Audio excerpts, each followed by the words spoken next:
हमने हमारी पृथ्वी के बारे में पढ़ा, उसमें हमने देखा था कि हमारे पृथ्वी के 3 लेयर हैं, प्रॉपर्टी, मेंटल और सबसे नीचे है कोर।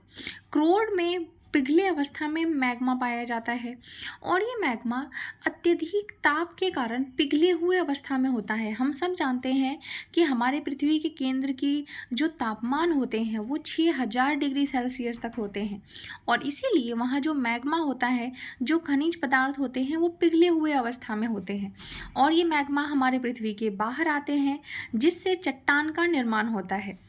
अगर आप सब ये जानना चाहते हैं कि ये मैग्मा किस तरह बाहर आते हैं, इसको जानने के लिए आप एक एक्सपेरिमेंट कर सकते हैं। एक लाल रंग का कागज़ लेके किसी बर्तन में डाल दो जिसमें आधा पानी भरा हुआ है। अब इसको तेज़ आंच पे उबालेंगे तो आप देखोगे कि जैसे जैसे पानी गर्म होता है तो गर्म पानी ऊपर आता है और ठंडा पानी नीचे जाता है, जिसे हम संवहनीय धारा भी कहते हैं। और जब गर्म पानी हल्का होने के कारण ऊपर आता है तो इसके साथ साथ वो मैग्मा जिसको हमने लाल रंग के पेपर समझ के मैग्मा के रूप में डाला है वो भी ऊपर आता है और जैसे जैसे पानी ठंडा होता है वैसे वैसे वो कागज़ भी नीचे चला जाता है। ठीक इसी तरह हमारे पृथ्वी के अंदर भी होता है।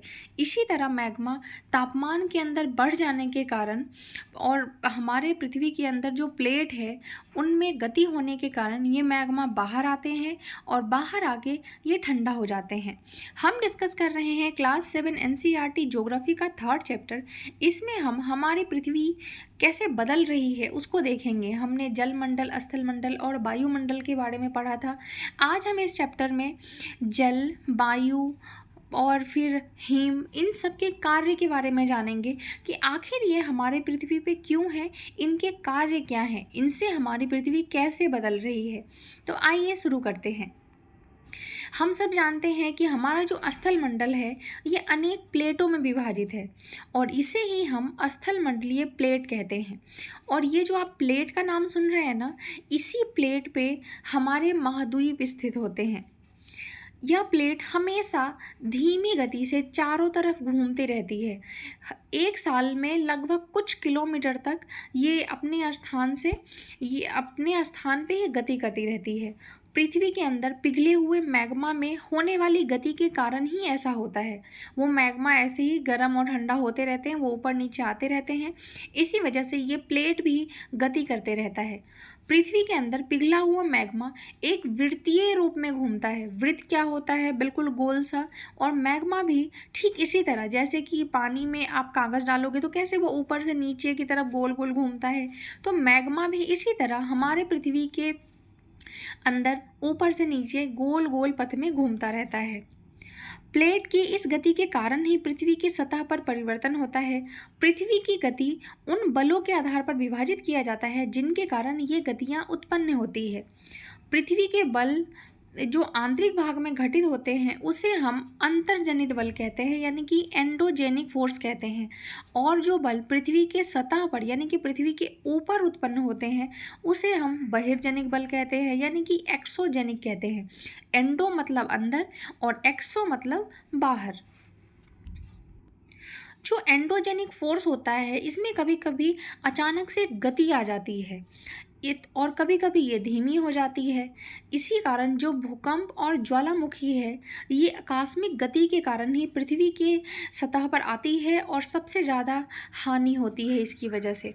पृथ्वी की गति की बात करें तो एक है अंतर्जनित बल और दूसरा है बहिर्जनित, यानी कि एंडोजेनिक और एक्सोजेनिक फोर्स। अगर एंडोजेनिक फोर्स की बात करें तो एंडोजेनिक फोर्स में क्या होता है? आकस्मिक बल, मतलब अचानक से उसमें गति में परिवर्तन हो जाता है और पटल विरूपण बल होता है। जो पटल विरूपण बल होता है इसकी वजह से पवन निर्माणकारी बल होते हैं ये। और आकस्मिक बल की बात करें तो इससे भूकंप, ज्वालामुखी और भूस्खलन आता है। भूकंप से हमारी पृथ्वी हिलने लग जाती है, ज्वालामुखी से पृथ्वी से मैग्मा बाहर आता है और चट्टान का निर्माण करते हैं। और भूस्खलन क्या होता है? जब पहाड़ी इलाका में कच्ची मिट्टी होती है, जो बारिश की वजह से वहाँ की मिट्टी गिर जाती है अंदर ही अंदर खोखली होने की वजह से, उसे हम भूस्खलन कहते हैं। अगर आप कभी कश्मीर गए हो तो उधमपुर से बनिहाल जाने वाले रास्ते में ऐसे ही जगह भूसंकलन वाला क्षेत्र है। इस वजह से यात्री कई कई दिनों तक वहाँ पे ट्रैफिक में फंसे रह जाते हैं। कहीं भी भूसंकलन किसी भी गाड़ी के सामने अचानक से हो जाता है और फिर जब तक उसको ठीक नहीं किया जाता तब तक 2-2 दिन तक लोग वही लाइन में ट्रैफिक में ही खड़े होते हैं। अब हम जानते हैं एक्सोजेनिक फोर्स के बारे में। तो एक्सोजेनिक फोर्स की बात करें तो एक्सोजेनिक यानी कि जो पृथ्वी के बाहरी बल है उसमें क्या होगा, अपर्दन और निक्षेपण। अपर्दन और निक्षेपण क्या होता है, किसके कारण होता है? तो अपर्दन और निक्षेपण क्या होता है इसके बारे में जानने से पहले हम ये जानते हैं कि किसकी वजह से होता है। तो नदी का बहता हुआ जल ये भी निक्षेपण करता है, पवन, समुद्री तरंग और हिमनद ये सभी मिलके पृथ्वी के ऊपर अपर्दन और निक्षेपण करते हैं। हमने अभी स्थल मंडलीय प्लेट के बारे में पढ़ा था। स्थल मंडलीय प्लेट क्या होता है? तो भूप्रपटी में अनेक बड़ी और कुछ छोटी कठोर और समान आकार की प्लेटें होती हैं जिन पर महाद्वीप और महासागर की सतहें टिकी होती है। आपने विश्व में 7 महाद्वीप के नाम पढ़े हैं जो कि बड़े बड़े हैं और जिनके नाम हम जानते हैं, एशिया, अफ्रीका, यूरोप। ये सभी अपने अपने एक प्लेट पे स्थित हैं। और जो भी प्लेट के किनारे वाला भाग होता है, जैसे हम हमारे इंडिया की बात करें तो इंडिया भी एक प्लेट पे ही है। और प्लेट के जो कोर वाला जो समुद्र वाला एरिया होता है ना, जैसे कि केरल और अगर उधर की बात करें तमिलनाडु और जो ईस्टर्न स्टेट है अरुणाचल प्रदेश, असम, ये सब, तो वहाँ पे समुद्री तूफान तरंगे ज़्यादा आते हैं और समुद्र से होने वाला नुकसान वहाँ पे ज़्यादा होता है क्योंकि वह किनारे में वो कंट्री है और समुद्र से लगा हुआ कंट्री है। हमारे देश की बात करें तो सबसे सुरक्षित स्थान कोई है, सबसे सुरक्षित राज्य है तो वो है मध्य प्रदेश। मध्य प्रदेश में ना तो भूकंप का खतरा है और ना ही समुद्री तरंगे, इन सब चीज़ों का खतरा है। तो रहने के लिए अगर सबसे सेफ राज्य अगर कोई है तो वो एमपी है।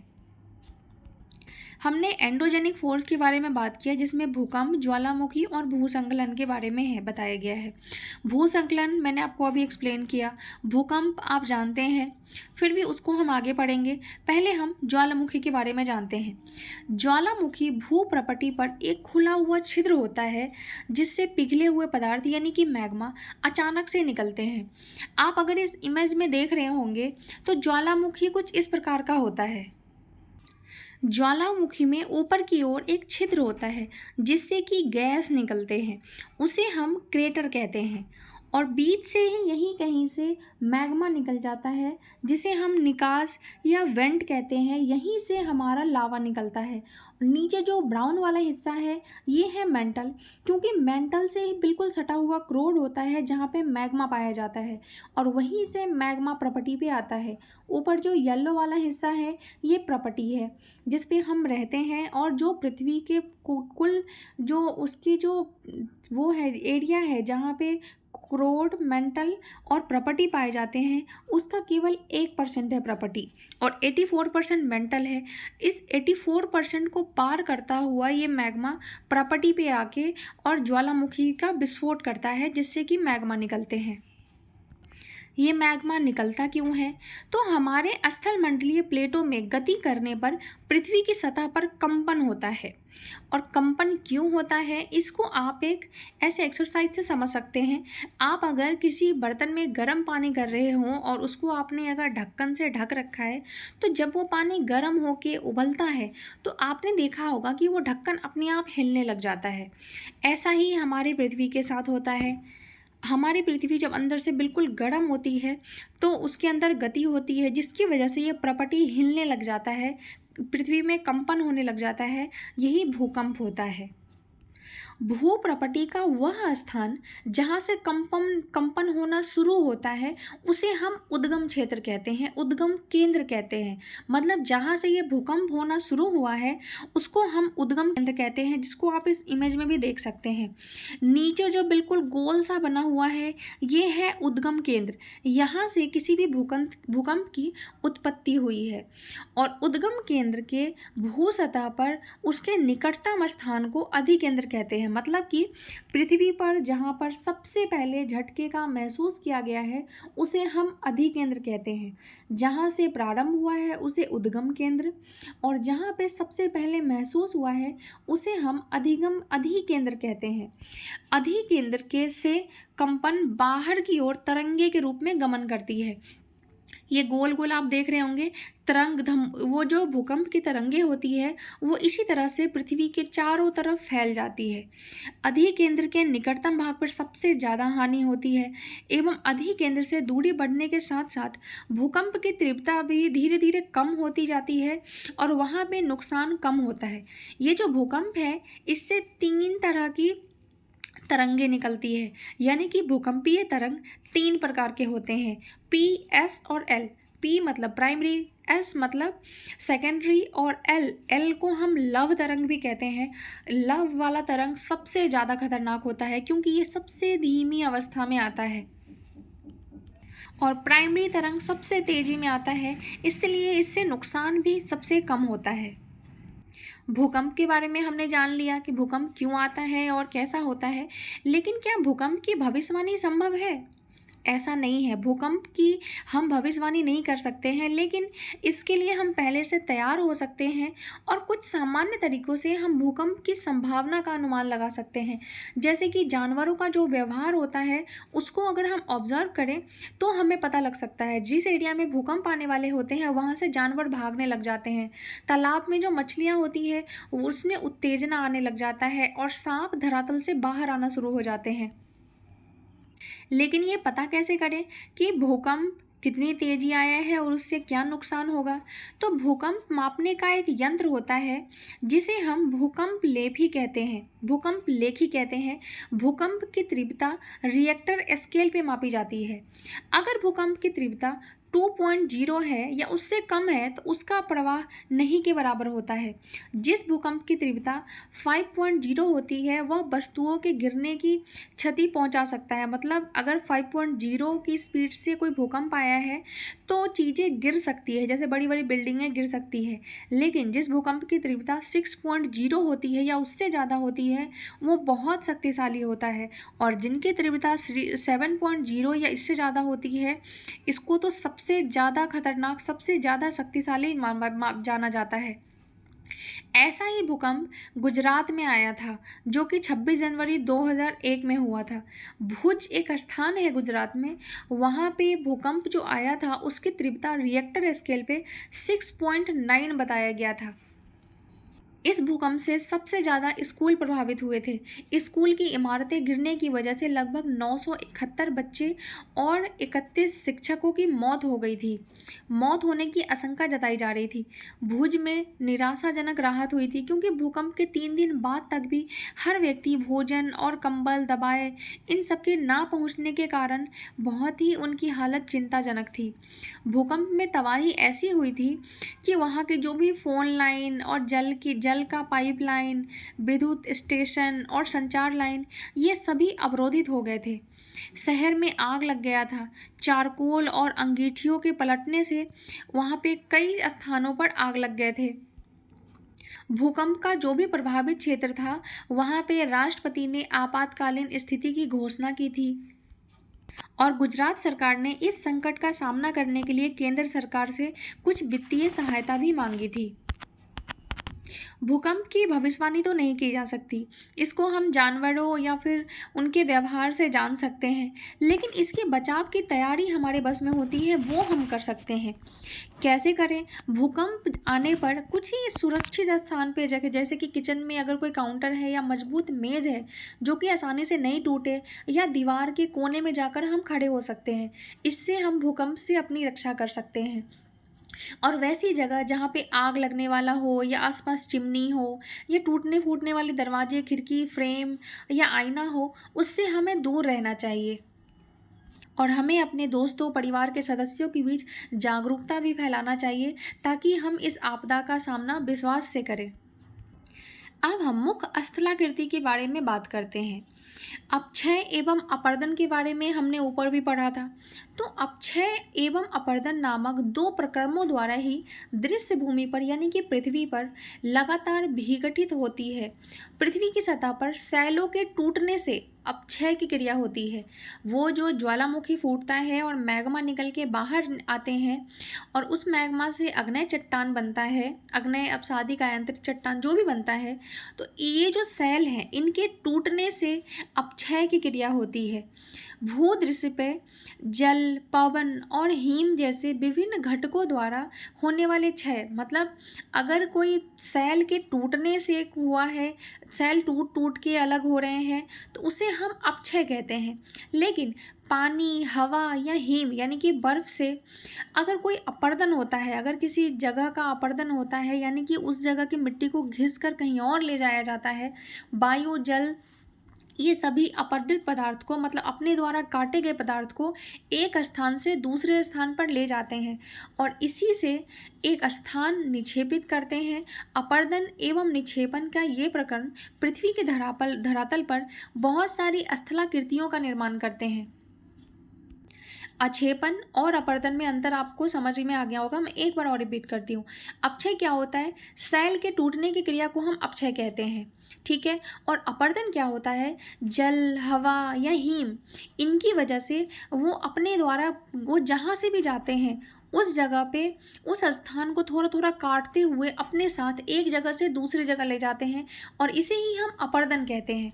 और दूसरे जगह जाकर इन चीज़ों को ले जाकर वहाँ पे एक स्थलाकृतियों का निर्माण हो जाता है। ये अपरदन के द्वारा ही होता है। अब हम नदी के बारे में पढ़ते हैं कि आखिर नदियों का क्या काम है हमारी पृथ्वी पे। नदी भी जल से दृश्य भूमि का अपरदन करती है, मतलब नदी में जो जल होता है वो भी अपने साथ साथ जो मिट्टी होती है उसका अपरदन करती है। जब नदी किसी खरे ढाल वाले स्थान से अत्यधिक कठोर सैल या खरे ढाल वाली घाटी में गिरती है तो इसी से जलप्रपात का निर्माण हो सकता है।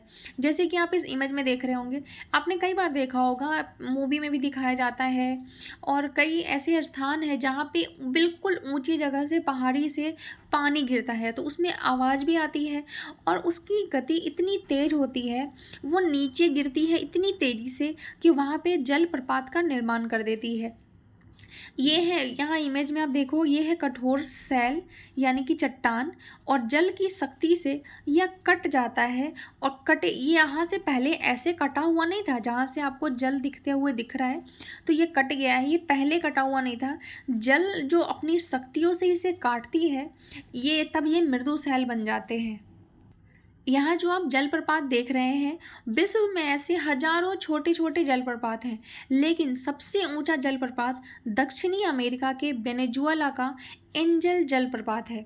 और ऐसे बहुत सारे और भी अन्य जलप्रपात हैं जो कि उत्तरी अमेरिका में कनाडा तथा अमेरिका के सीमा पर स्थित है नियाग्रा जलप्रपात।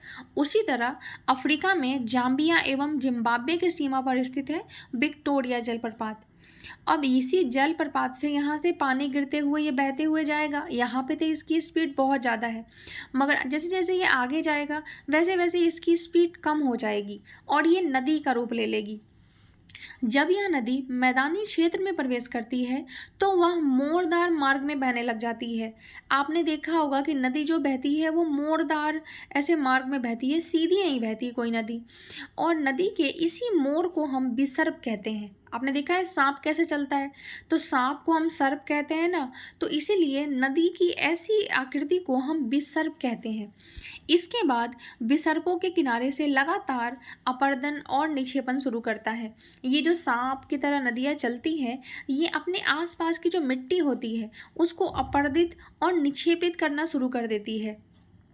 विसर्प लूप के सिरे से निकट आते जाते हैं, समय के साथ साथ विसर्प लूप नदी से कट जाते हैं। मतलब इस सांप के जैसे आकृति में नदी चलते चलते कई बार ऐसा आपने देखा होगा कि वहाँ पे नदी बिल्कुल सीधी चलने लगी और ये वाला हील जो कट गया है इससे, इसे हम चाप झील कहते हैं। नदी इस तरह यहाँ से बहते बहते आई, उसके बाद कई बार ऐसा होता है कि यहाँ से ये नदी कट के अलग ही हो जाएगी। जैसे इस तरह यहाँ पे आपने देखा, ये नदी इस तरह ही वो बहते आई थी, कभी ऐसे नदी यहाँ से बह रही होगी, लेकिन धीरे धीरे उसकी स्पीड कम होने के बाद वो ना यहाँ से अचानक से वो ऐसे बहने लग जाती है, जिसकी वजह से ये वाला एरिया कट जाता है। आपने नदी के पास पास ऐसी जगह देखी होगी जहाँ पे गड्ढे में पानी जमा हो जाता है, और इसे ही हम चाप झील कहते हैं। यानी कि जो ये वाला एरिया है नदी से कट के बना है, इसे हम चाप झील कहते हैं। लेकिन कभी कभी नदी अपने तटों से बाहर बहने लग जाती है। इससे क्या होता है, जैसे नदी यहाँ पे ये बह रही है और इनका ये तट है, इसे ही हम तटबंध कहते हैं। जिन रेखा के बीच नदी बहती है उन्हीं दोनों किनारों को हम तटबंध कहते हैं। और नदी कभी कभी इस तटबंध से इधर उधर बहने लग जाती है, जिसकी वजह से उस स्थानों पर बाढ़ आ जाती है। और बाढ़ के कारण वहाँ की जो मिट्टी होती है, नदी के तट पे जो महीन मिट्टी और अन्य पदार्थ का ये नदी है ये विक्षेपित कर देती है। ऐसी मिट्टी एवं पदार्थों को हम अपसाद कहते हैं, और इससे ही समतल उपजाऊ बाढ़ग्रस्त मैदान का निर्माण होता है। यानी कि नदी बहते बहते जो अलग वाले क्षेत्र में बहने लग जाती है जहाँ पे बाढ़ आ जाता है अक्सर, इसीलिए लोगों को नदी के किनारे रहने से मना किया जाता है। नदी का कोई भरोसा नहीं होता है कब ये कहाँ से बहने लग जाएगा।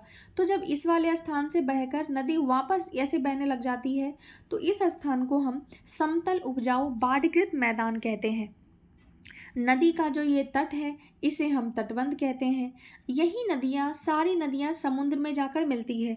समुद्र तक पहुँचते पहुँचते नदी का प्रवाह धीरे हो जाता है और ये बहुत सारी दिशाओं में अलग अलग होकर बहने लग जाते हैं, जिसे आप इस इमेज में देख सकते हैं। सबसे पहले जलप्रपात होता है, जलप्रपात से वो नदियाँ बन जाती है, और नदियाँ ऐसे यहाँ पे आ रही है और इसकी स्पीड यहाँ पे इतनी कम हो गई है कि वो अपनी अलग धाराओं में बट जाती है, जिसे हम वितरिका कहते हैं।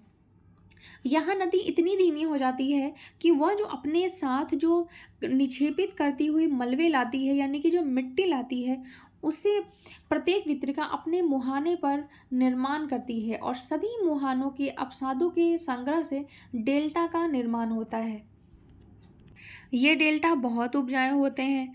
आपने सुंदरवन डेल्टा के बारे में पढ़ा होगा। वो इसी तरह नदी से लाई हुई मिट्टी से, मलबे से ही उनका निर्माण हुआ है। अब हम समुद्री तरंग के बारे में बात करते हैं कि समुद्री तरंग से भी तो अपरदन और निक्षेपण होता होगा। जो समुद्र में लहरें उठती है उसे हम समुद्री तरंग कहते हैं। इससे भी, समुद्री तरंग से भी जो अपरदन और निक्षेपित होता है, इससे तटीय स्थलाकृति भी बनते हैं और मतलब स्थलाकृति का निर्माण होता है। समुद्री तरंग लगातार किसी सैल से जाकर टकराती है, जिससे उसमें दरार पड़ जाती है और समय के साथ साथ ये बड़ी और चौड़ी होती जाती है। इनको हम समुद्री गुफा कहते हैं, जैसे कि आप इस इमेज में देख सकते हैं।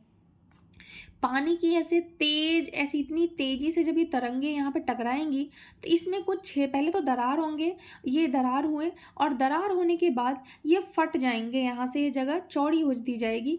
इसको हम समुद्री गुफा कहते हैं। इन गुफा के बड़े होते जाने पर केवल इसमें छत ही रह जाता है। यानी कि ये देखो, आप बिल्कुल आर पार हो गया, इस तरफ से आप उस तरफ देख सकते हैं, और बीच में ये सिर्फ छत रह गया है। इसे हम तटीय मेहराब कहते हैं। लगातार इसी तरह के अपरदन से ऐसा होगा कि ये सभी छत भी तोड़ देता है और केवल यह एक दीवार बच जाएगी। इस दीवार को हम स्टैक कहते हैं। समुद्री जल के ऊपर लगभग ऊर्ध्वाधर जो उठे हुए ऊंचे सैली चट्टे होते हैं, उसे हम समुद्र भृंगु कहते हैं। समुद्री तरंग किनारों पर अवसाद जमा कर समुद्री पुलीन का भी निर्माण करते हैं। लास्ट में हम हिमनद के बारे में बात करते हैं। हिमनद क्या होता है? हिमनद का मतलब हिमानी बर्फ, यानी कि बर्फ की नदियाँ होती है। हिमनद भी अपने नीचे की जो कठोर चट्टान से गोलास्मी मिट्टी पत्थरों को अपरदित कर देती है, और गोलास्मी मिट्टी एवं पत्थरों से ही भूदृश्य का अपरदन करती है। हिमनद गहरे गर्त का निर्माण करती है। गर्त क्या होता है? जब किसी ऊपर स्थान से नीचे गिरता है ये पानी, तो वहाँ पे एक गर्त का निर्माण होता है। पर्वतीय क्षेत्र में बर्फ पिघलने से उन गर्तों में जल भर जाता है और वे सुंदर झील बन जाते हैं। कई बार आपने देखा होगा पहाड़ों पे कहीं कहीं से वहाँ से पानी निकल रही होती है, उसी से हम गर्त का निर्माण करते हैं। और वही सुंदर झील कहलाते हैं। हिमनद द्वारा लाए गए पदार्थ जैसे कि छोटे बड़े सैल, रेत एवं तलछट मिट्टी, ये सब निक्षेपित होते हैं और ये निक्षेप हिमनद हमोड का निर्माण करते हैं। उसके बाद बचा है पवन। पवन का क्या काम होता है? आप अगर कभी राजस्थान गए हो तो वहाँ पे सिर्फ आपको रेगिस्तान ही देखने को मिलेगा, तो बालू में भी वहाँ पे अलग अलग तरह के कुछ आपको आकृति देखने को मिलेंगे। रेगिस्तान में पवन अपर्दन एवं निक्षेपण का प्रमुख कारक है। रेगिस्तान में आप छत्रक के आकार के सैल देखते होंगे, जिसे सामान्यतः छत्रक शैली कहते हैं। ये जो पवन होती है, पवन क्या होती है? जो गतिशील हवा होती है उसे हम पवन कहते हैं। पवन सैल के ऊपरी भाग की अपेक्षा निचली भाग को आसानी से काटती है, इसीलिए ऐसी सैल के आधार पर संकीर्ण एवं शीर्ष विस्तृत होते हैं। पवन चलने पर यह अपने साथ रेत को एक स्थान से दूसरे स्थान पर पहुंचाती है। जब पवन का बहाव रुकता है तो यह रेत गिरकर छोटी सी पहाड़ी बन जाती है। इसको हम बालू टिब्बा कहते हैं। जब बालू का कण महीन और हल्के होते हैं तो वायु उनको उठाकर बहुत दूर तक ले जाती है। जब ये बालू कण विस्तृत क्षेत्र में निक्षेपित हो जाते हैं तो इसे ही हम लोएस कहते हैं। लोएस क्या होता है? तो बालू के मैदान को हम लोएस कहते हैं। चीन में विशाल लोएस निक्षेपण पाए जाते हैं। ये चैप्टर यहीं ख़त्म होता है। उम्मीद करती हूँ आपको ये चैप्टर समझ आया होगा। वीडियो अच्छी लगी हो तो लाइक करके कमेंट में ज़रूर बताएं। मेरे साथ बने रहने के लिए थैंक यू सो मच। मिलेंगे अगले वीडियो में, तब तक के लिए बाय बाय।